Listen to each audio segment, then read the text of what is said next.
Hello বন্ধুরা, বং কুইজিনে আপনাদের স্বাগত। আমি বানাবো গাজরের হালুয়া। আমি এখানে 300 গ্রাম গাজর নিয়েছি। গাজরটাকে হালকা করে খোসাটা ছাড়িয়ে নিয়েছি, নিয়ে একটা ছোট্ট গ্রেটারের সাহায্যে গ্রেট করে নিলাম।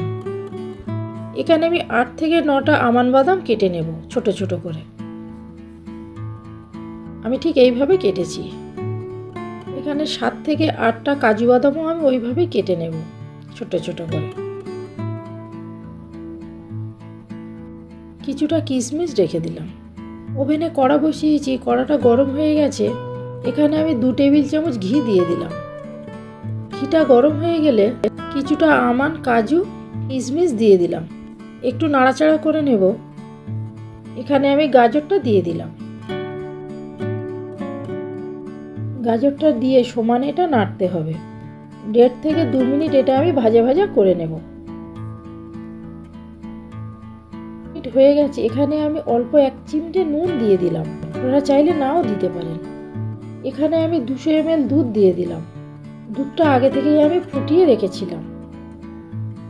দুধটা দিয়েও আমি নাড়তে থাকবো। কিছুক্ষণ নাড়াচাড়া করে পরে এখানে আমি চিনি দিয়ে দিলাম। আপনারা যে যেমন মিষ্টি খাবেন সেই অনুযায়ী দেবেন। আমি স্বাদ অনুযায়ী চিনি দিয়ে দিলাম। দিয়েও সমানে নাড়তে হবে। এইভাবে নাড়তে নাড়তে দুধটা পুরো শুকিয়ে যাবে। দুধটা প্রায় শুকিয়ে গেছে। কালারটা কত সুন্দর এসেছে দেখুন।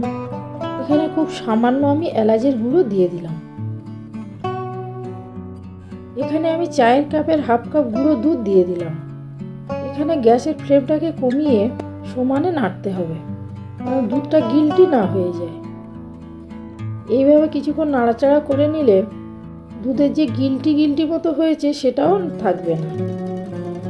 দেখুন আমার গাজরের হালুয়া প্রায় শেষের দিকে। এখানে কিছুটা আমন্ড বাদাম, কাজু বাদাম কোচানো ছিল সেটা দিয়ে দিলাম। দিয়ে উল্টে পাল্টে নামিয়ে নেব।